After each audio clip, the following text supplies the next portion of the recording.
Hello, everyone, and welcome to another American Consumer Institute webinar. Today, we have Guy Bentley sharing with us his perspectives on the consequences of the continued rhetoric to ban vaping. And before I go ahead and introduce Guy, I do want to say that everyone in the audience is in listen-only mode. And also, just a reminder for those of you joining us for the first time, the American Consumer Institute is a nonprofit educational and research institute committed to be a reasoned voice for consumers by improving the understanding and impact of public policies. If you'd like to learn more about ACI, please go ahead and visit our website at theamericanconsumer.org and subscribe to our newsletter. So I'm very delighted to be joined today by Guy. Guy is the Director of Consumer Freedom Research at Reason Foundation. His research focuses on the taxation, regulation of nicotine, tobacco, alcohol, and food.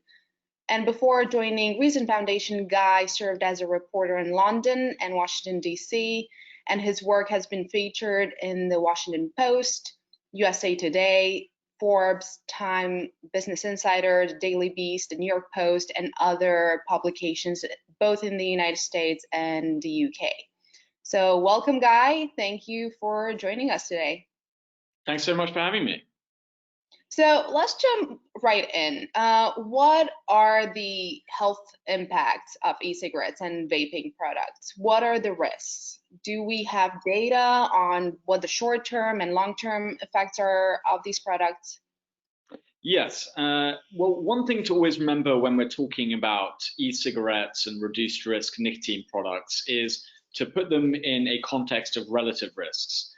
That these are products that are alternatives to traditional combustible tobacco products such as cigarettes, which are currently the most dangerous form of consuming nicotine, and are not entirely supposed to be used outside of the context of switching from a combustible product to a reduced risk nicotine product. So the general advice for people would be, if you're most concerned about your health and you're not already a smoker, it's not really in your interest to start taking up another nicotine product, whether it's vaping or anything else.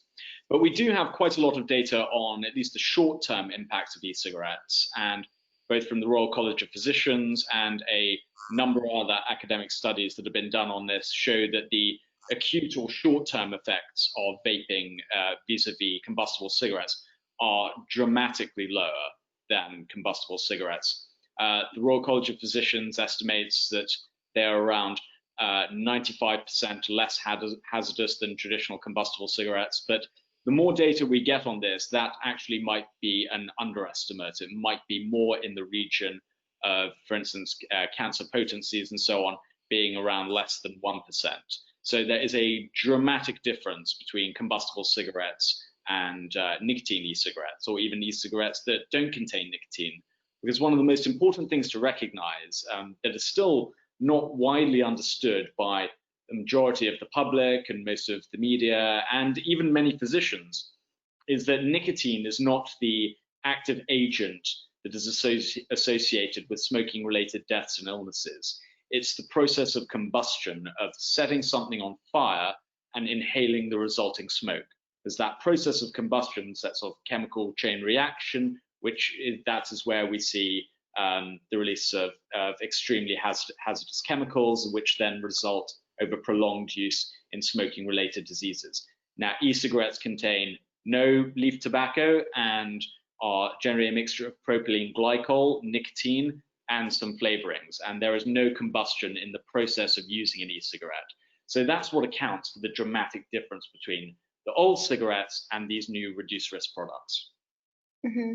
And you mentioned, new data, and also that's both from an academic point of view. But we do tend to see more scientists actually claiming that there is no difference in risk between smoking and vaping, or that the data are so uncertain that nothing is or can be known about the relative risk. So why do we see that? Is there no a scientific consensus on this issue? Yeah, that's a really interesting question. I think it can be broken into sort of two halves.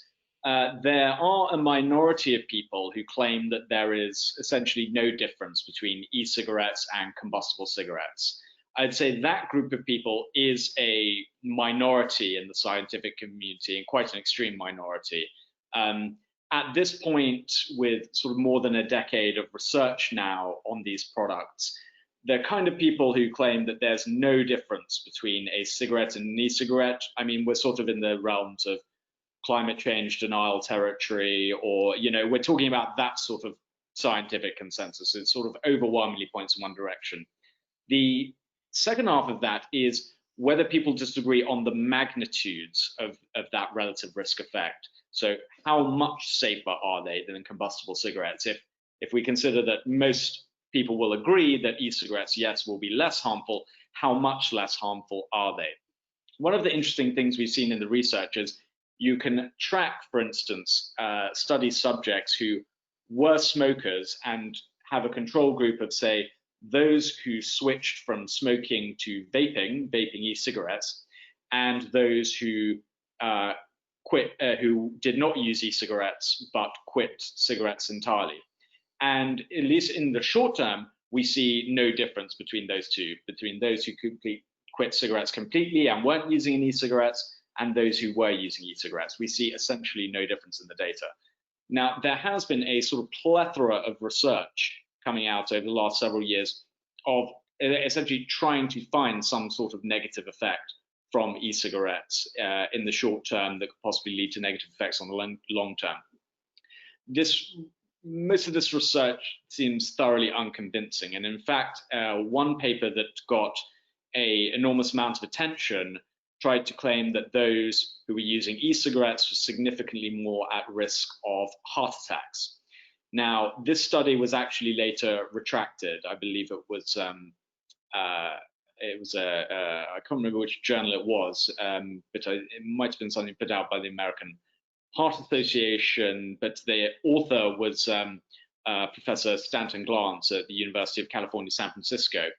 And essentially, one of the big problems in his research, claiming that e-cigarette users were massively more at risk of heart attacks, is that actually in his study, the people who he claimed were more at risk, these vapers who are having heart attacks, had heart attacks before they started vaping.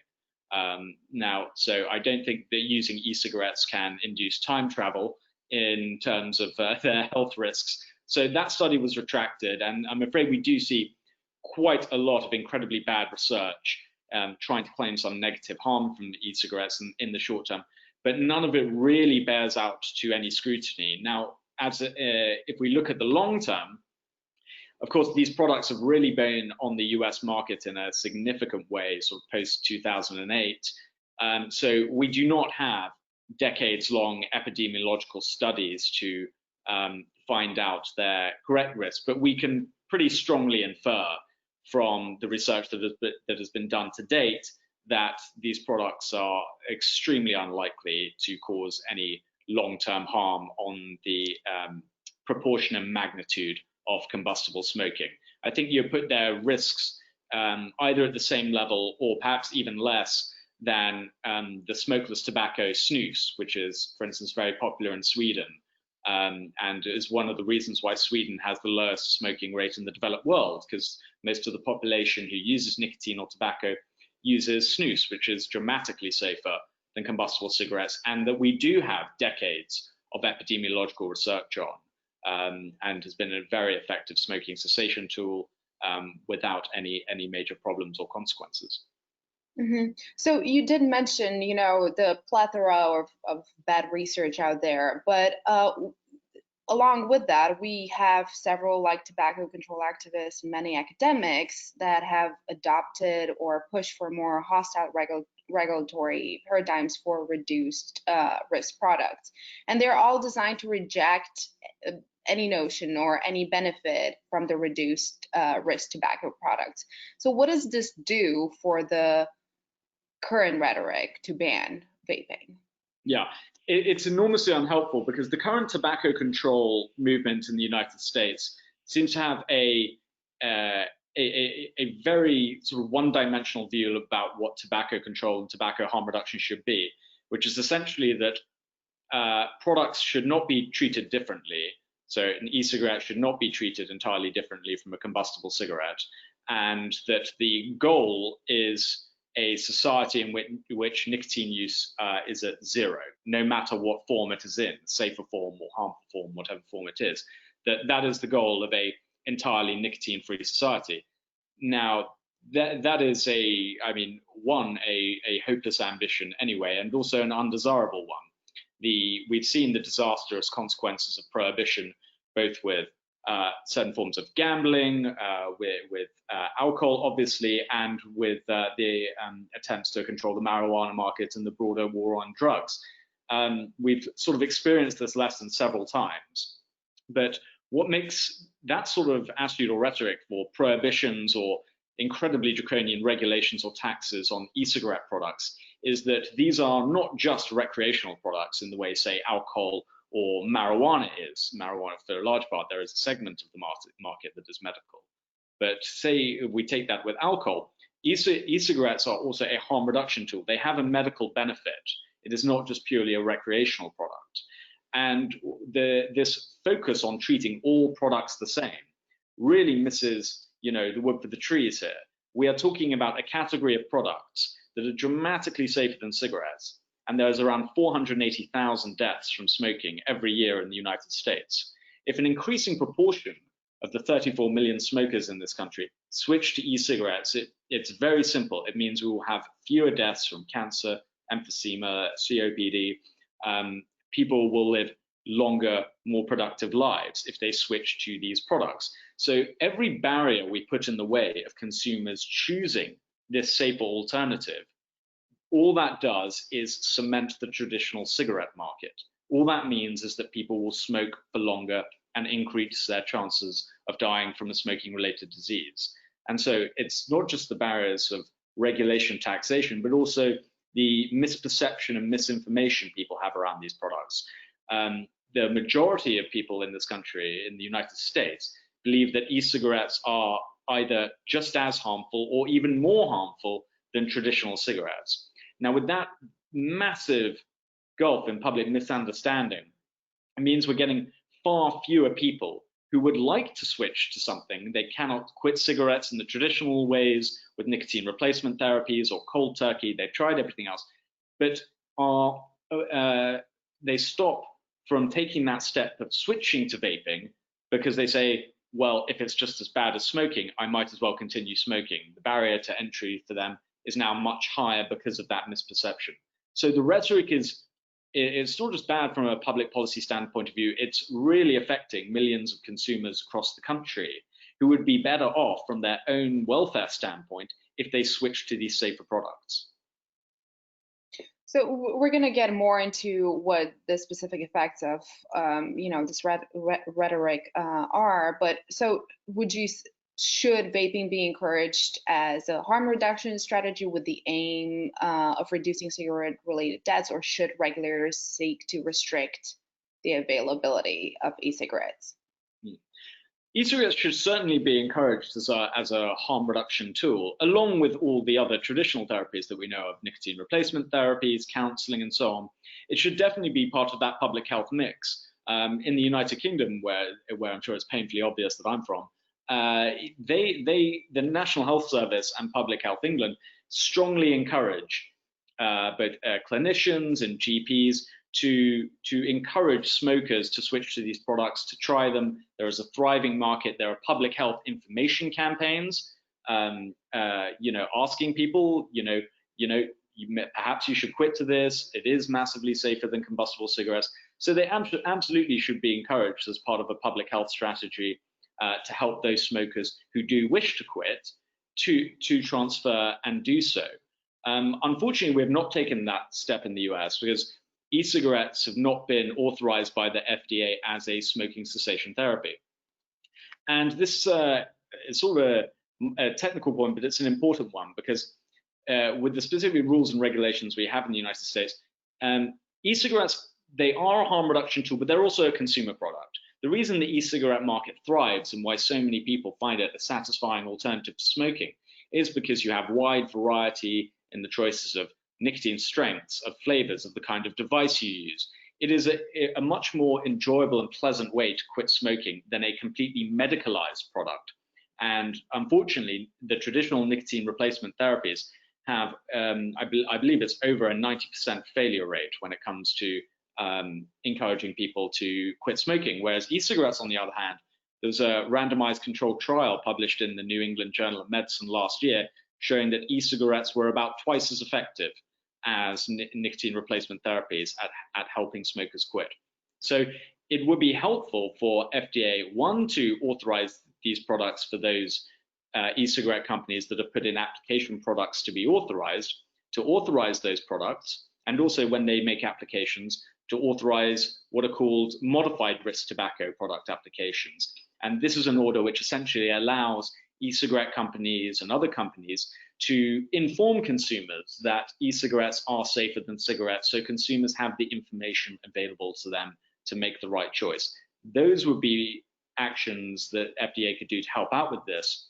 And also just for the head of FDA and other regulatory agencies to make clear, without authorizing a product or advertising a particular company, to just inform people that yes, these products are safer. It is our opinion that these products are safer and they're a less harmful alternative to cigarettes. So we're working at a sort of very low baseline here in the United States in terms of public health information, unfortunately. And hopefully FDA will, as the sort of reams of evidence we have at the moment on the relative risk of these products, can begin to shift its stance and do a better job in its messaging to consumers. Mm-hmm. And I'm very glad you brought up what what the FDA should be doing. But let's federal, like from a federal perspective, what else have we seen in terms of like regulating vaping products? Anything from that the Trump administration did? Yeah, it's been a wild ride with the Trump administration in all areas, but also in the area of e-cigarettes. And President Trump's first commissioner of the FDA, Dr. Scott Gottlieb, in a speech shortly after he became FDA commissioner, outlined a strategy where he spoke about the continuum of risk when it came to tobacco products. So with combustible cigarettes being the most harmful, nicotine replacement therapies being the least harmful, and e-cigarettes were definitely put towards that lower end of the risk continuum in terms of being less harmful. And there was very encouraging words at the very early stages that yes, we should have an easier application process so we can get these products authorized onto the market whilst clamping down on traditional combustible cigarettes. And in that way, you can help shift the population from a smoking population to using much lower risk products. Unfortunately, we did see beginning in 2017 and the tail end of 2017 and into 2018 and 19, a very large rise in the number of youth who are using e-cigarettes. And then this dramatically changed the administration's stance towards these products. It became a much more hostile regulatory environment. And towards the end of last year, the Trump administration, I believe it was in September, President Trump announced that the FDA was going to ban all e-cigarette flavors with the exception of tobacco flavor.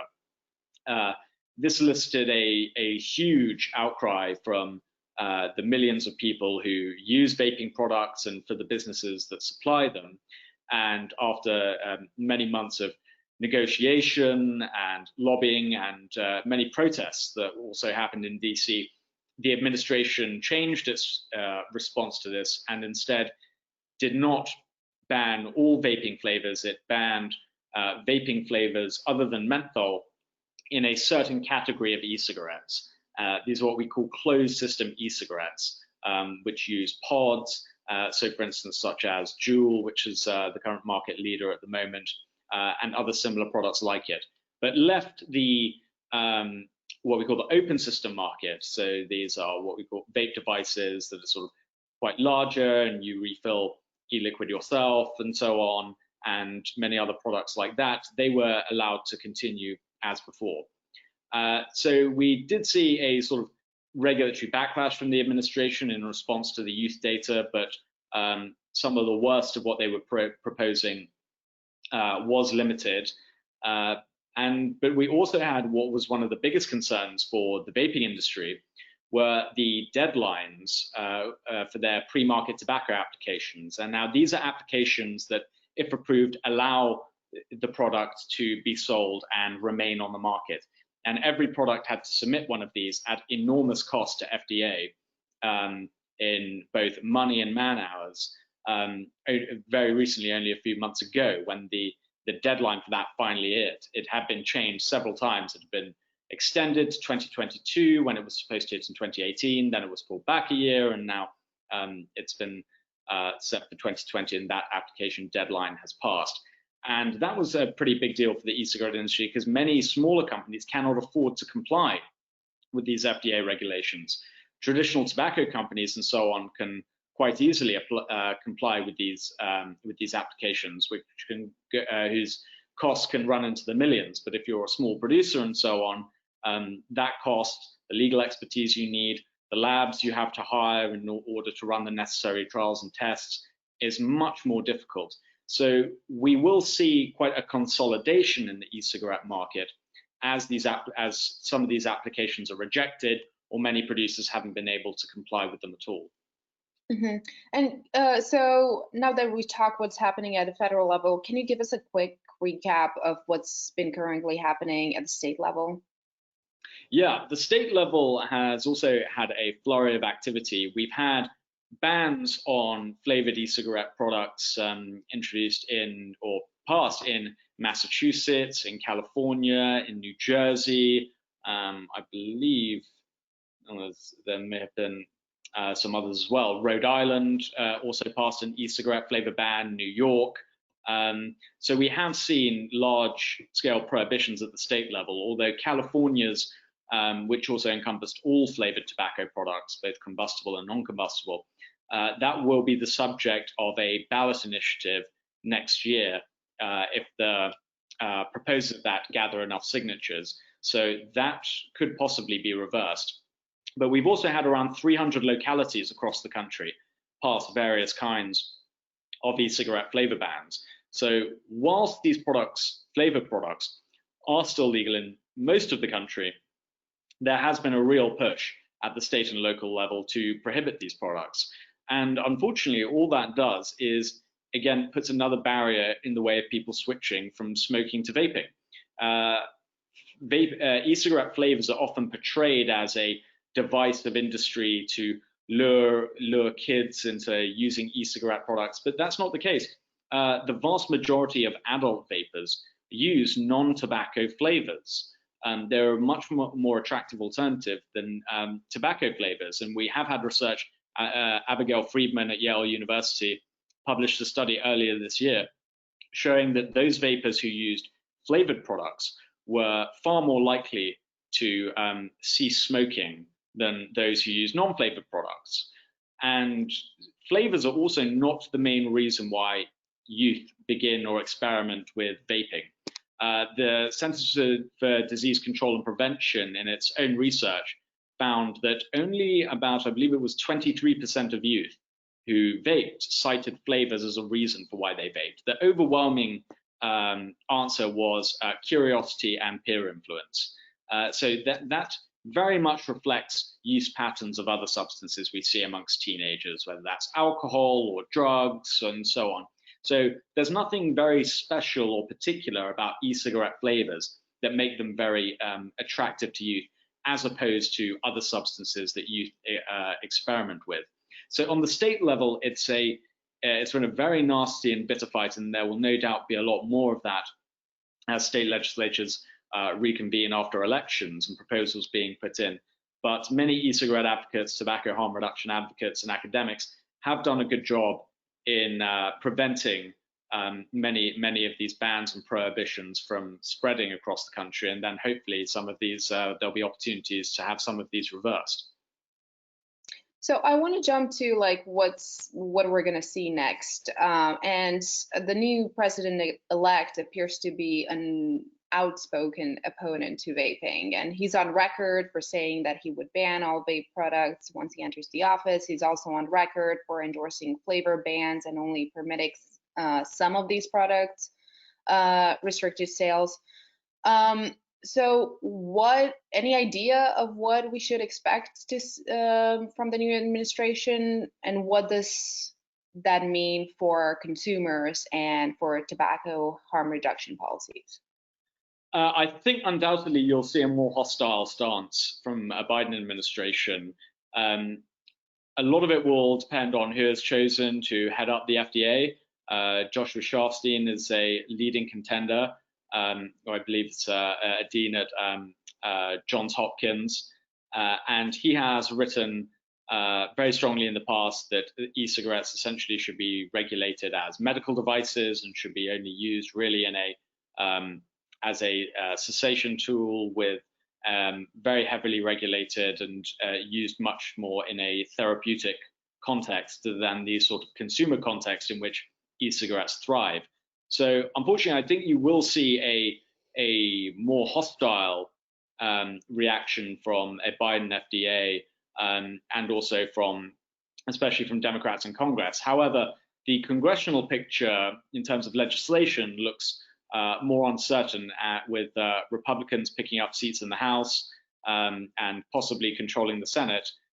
There was a bill that passed earlier this year by Frank Pallone to ban all e-cigarette flavors, introduce higher taxes, have a number of marketing restrictions, which only narrowly passed the House and had to be whipped very heavily by Speaker Pelosi in order to have it passed, because many people, including from the Congressional Black Caucus, believe that a lot of the provisions in that, specifically the ban on menthol cigarettes without banning regular cigarettes, was discriminatory and would have a greater impact in terms of law enforcement on the African American community, and in which I think they're exactly right. The American Civil Liberties Union made this point very effectively to lawmakers, and that this was discriminatory because of the differential between how many African Americans smoke menthol versus the rest of the population.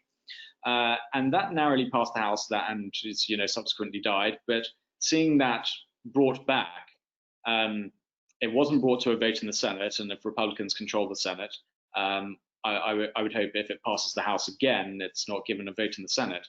But with the FDA, remains to be seen how FDA will treat, for instance, which is now reviewing many of these PMTA applications that I was speaking about earlier. These applications are now being reviewed by FDA. There are actually, in fact, millions of them. So FDA has really a huge amount of work on its hands to actually accurately reflect and review these applications. They're going to have to figure out some sort of process for streamlining that, and also to try and make the process easier to comply with, for companies to gather the relevant data and so on, especially during this time of COVID, where they have not had access to the resources that they would have had in normal times to present FDA with all the information they require. But I think it's true to say that FDA will be taking a much more skeptical line to the value of e-cigarettes than the previous administration, which comes at exactly the wrong time, because thankfully, the latest National Youth Tobacco Survey data we have, that was published earlier this year, showed a sharp decline in youth vaping. Youth vaping fell. Youth vaping defined as youth who have vaped at least once in the past 30 days fell from around 28% in 2019 to around 20% this year.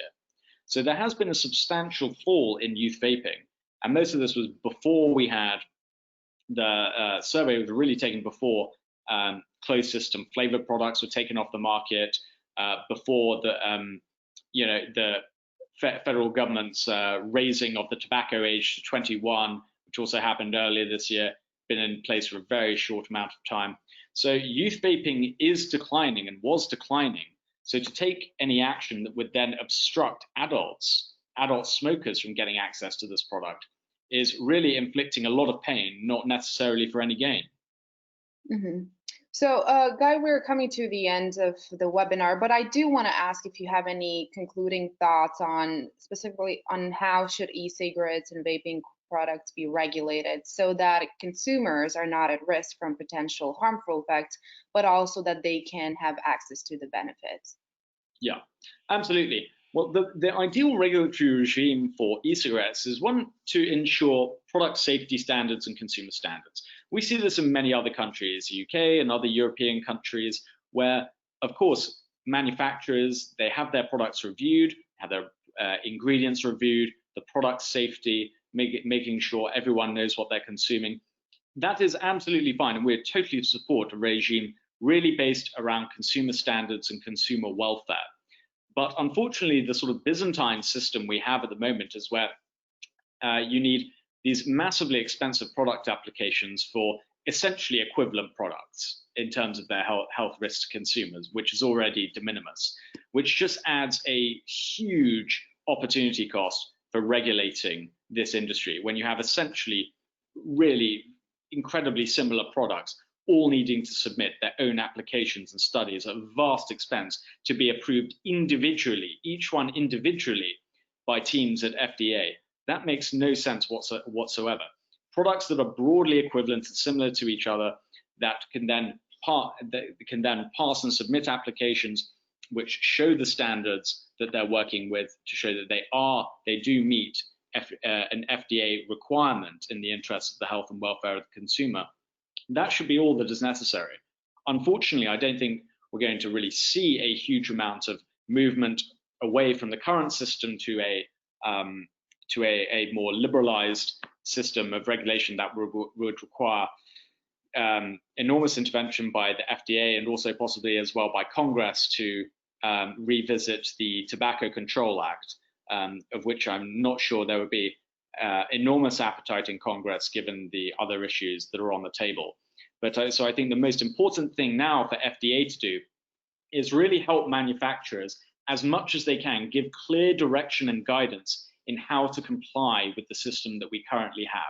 Because FDA has been doing a really awful job of that, really up to this point. So if the whole regulatory structure is not going to change, and I don't think it really will, the best FDA can do is to give clear, understandable guidance to what manufacturers need to produce. And manufacturers are willing to cooperate with FDA and do that. All they want to do is try and give the best information they can and then compete with each other in a free market, and also not have other companies who may have already submitted applications, who may have had the money and resources to conduct very thorough applications, be able to bend the process to shut out competitors or lobby for competitors who perhaps did not have the resources to comply in the exact dotting the I's and crossing the T's ways that they were able to do, to be able to shut out or lobby for applications to be thrown out on relatively frivolous grounds. So the most important thing is ensuring there is a clear, understandable process to ensure that these products can be kept on the market. So there is a really viable alternative to prevent the hundreds of thousands of deaths that we see from smoking every year. And with that, thank you, Guy, for sharing your time and your thoughts with us today. And I'd also like to thank the audience for tuning in today. So thank you all and have a great day.